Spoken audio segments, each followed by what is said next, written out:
Comment remplir le formulaire de déclaration finale?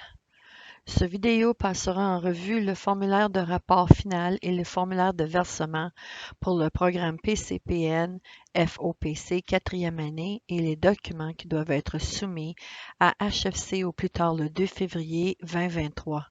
Il notera également certaines informations importantes et les instructions de soumission. Le formulaire du rapport final sera assigné à votre projet sur le système en ligne FT.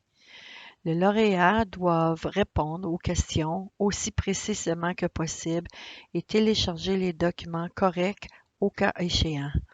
Au fur et à mesure que vous parcourez le formulaire, assurez-vous de répondre à toutes les questions requises marquées d'un astérix.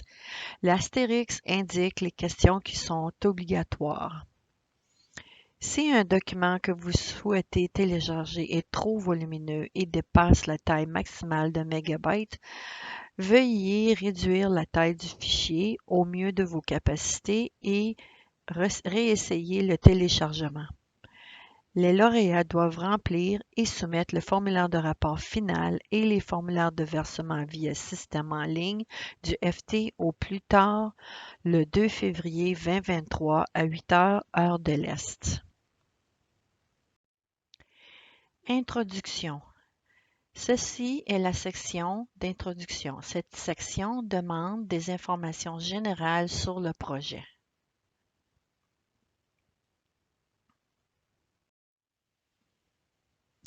Résultats des activités de sécurisation hectares. Cette section pose des questions sur les hectares garantis, la confirmation des données, la mise en œuvre de l'intendance et l'état des dons écologiques. Veuillez noter que la mention « Confirmer le nombre d'hectares sécurisés » est définie par 3 décimales. Confirmer les hectares du projet et les hectares sécurisés. Assurez-vous de répondre à la question « Cadeau écologique ». Si votre réponse est oui, cela vous amènera à une section où il vous demandera de télécharger le certificat de sensibilité écologique et le certificat de juste valeur marchande.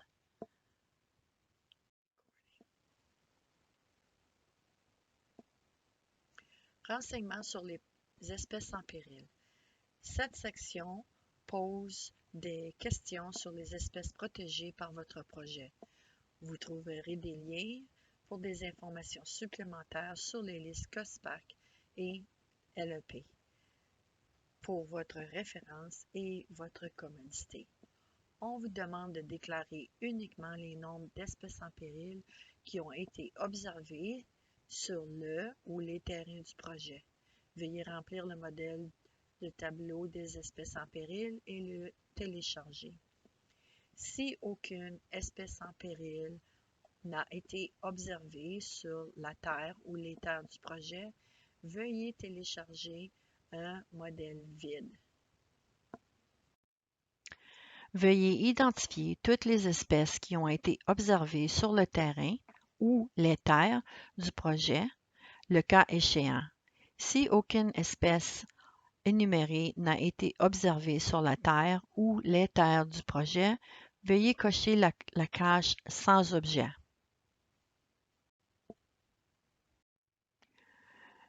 Il y a une zone facultative au terrain commentaires supplémentaires sur les espèces en péril relativement à votre projet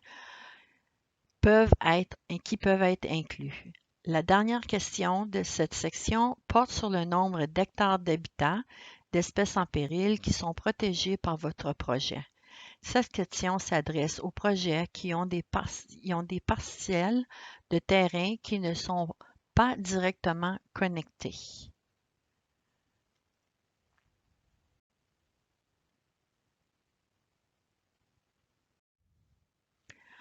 Faire progresser le partenariat et la collaboration. Cette section pose des questions relatives à tout partenariat et collaboration qui a eu lieu dans le cadre du projet. Cette section examine la collaboration autochtone. Si la case « Oui » est sélectionnée, D'autres questions pertinentes apparaîtront. La participation des bénévoles et si les services de renforcement des capacités du FPOC ont été utilisés.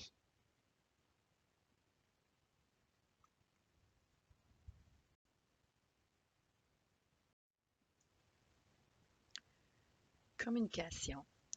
Cette section pose des questions sur les communications effectuées dans le domaine du projet et sur les communications effectuées qui font référence au PCPN. Il y a également des demandes de photos ou des photos du terrain du projet, des autorisations de communication et un court texte sur votre projet que HFC peut utiliser pour présenter votre projet. Complétez ce modèle d'activité de communication et téléchargez dans la section Communication.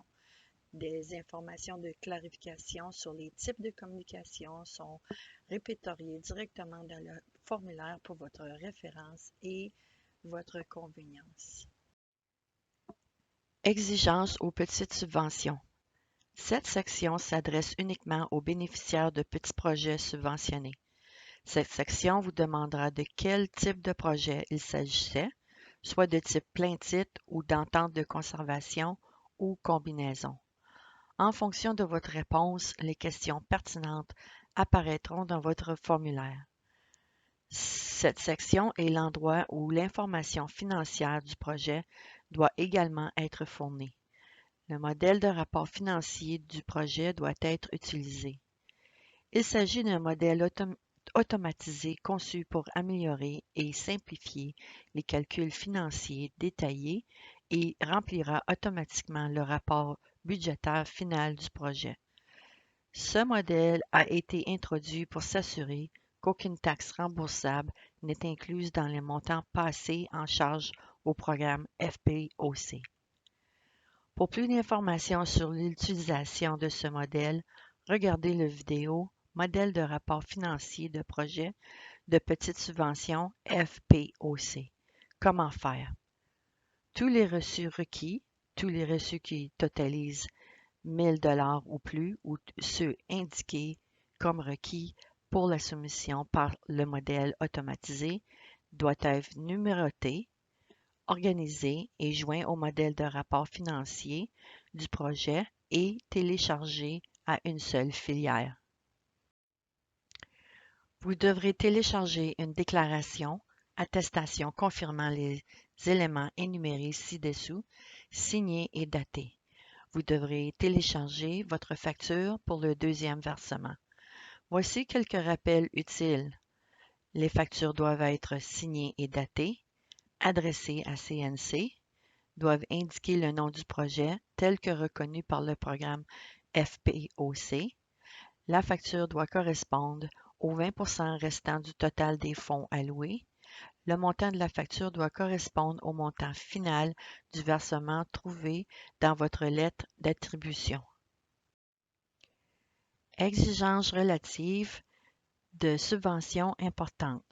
Cette section s'adresse uniquement aux bénéficiaires de projets de subventions importantes.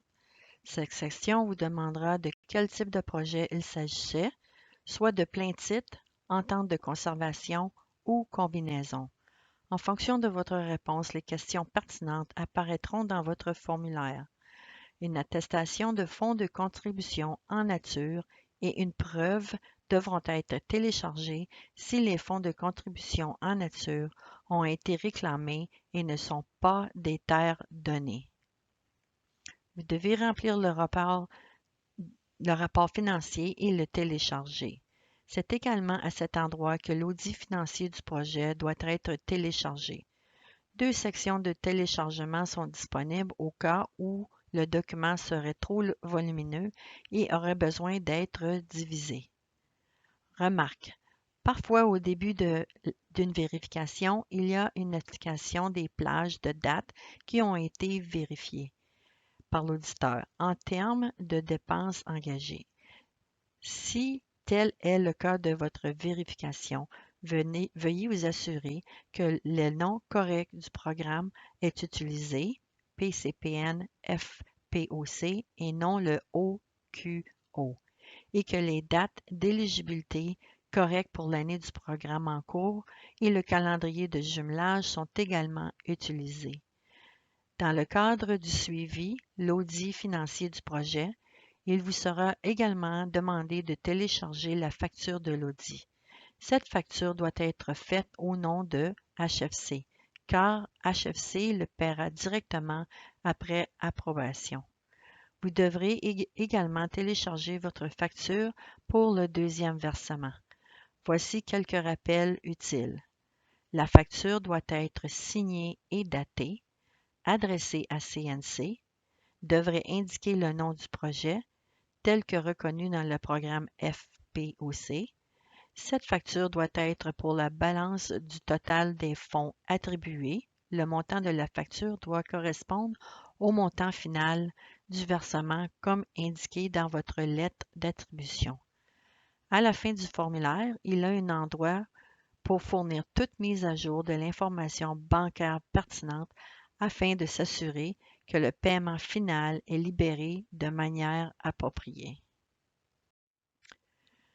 Type d'acquisition de projet. Accord de conservation. Cette section ne concerne que des projets d'accord de conservation. Dans cette section, vous devez télécharger l'accord de conservation entièrement signé et daté. Vous devrez télécharger une copie du rapport de quittance ou de la recherche de titre montrant l'accord de conservation enregistré sur le titre avec le rapport de documentation de référence. Vous devrez télécharger une copie du rapport complet de documentation de base qui est enregistré sur le titre à côté de l'accord de conservation.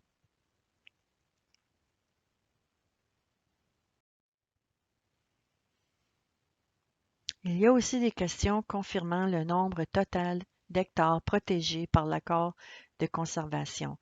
Cette question est posée pour s'assurer que seuls les hectares conservés à perpétuité sont déclarés, compte tenu des détails de certains projets d'accord de conservation.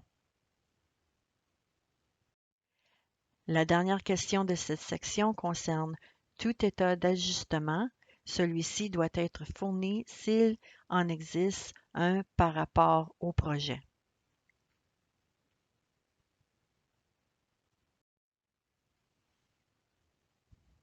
Type d'acquisition de projet à plein titre. Cette section s'adresse uniquement aux projets à plein titre. Vous devrez télécharger la conception de l'enseigne de propriété approuvée. Vous devez télécharger une copie du rapport à titre post-clôture montrant que votre organisation est propriétaire enregistrée du terrain du projet, l'identification foncière correspondante et qu'il n'existe aucune charge financière ou privilège sur le titre. Type d'acquisition de terrain, combinaison qui inclut plein titre et accord de conservation. Cette section s'adresse aux projets qui sont une combinaison de plein titre et d'accord de conservation, acquisition de servitude. Cette section comprend toutes les questions ci-dessus examinées dans le cadre des types d'acquisition de projets d'entente et de plein titre et de conservation servitude.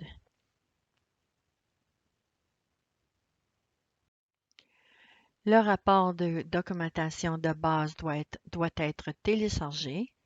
Ainsi, veuillez indiquer le nombre d'hectares capturés dans le cadre de l'entente de conservation de servitude spécifiquement.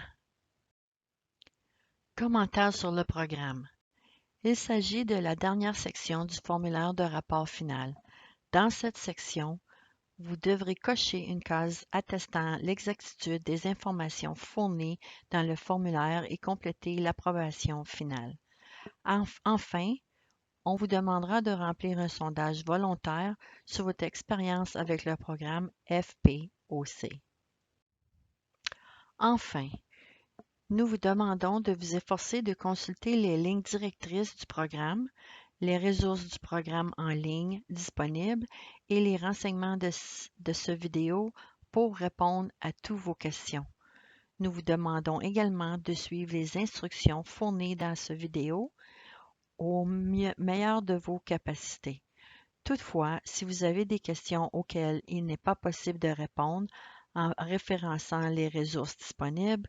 Veuillez contacter Sonia Blanchard à sblanchard@commercial.whc.org.